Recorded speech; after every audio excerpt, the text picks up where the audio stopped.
Nagpahayag naman ang Estados Unidos ng pagnanasang tumulong sa Pilipinas hinggil sa kinakaharap na suliranin sa Marawi City.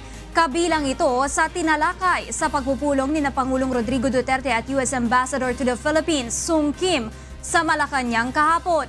Kinumpirma ito sa post ni Ambassador Sung sa kanyang Twitter account kung saan nakasaad na pinag-usapan nila ng Pangulo ang issue sa pagkakaroon ng terror threat. Muli ring tinayak ng kinatawan ng Estados Unidos sa Pilipinas ang commitment ng Amerika na pagtulong sa bansa pagdating sa counterterrorism at maging sa rehabilitasyon sa Marawi City. Gayunman, wala pang detalye kung anong partikular na ayuda ang iaabot ng Amerika sa Pilipinas kaugnay sa krisis sa Marawi.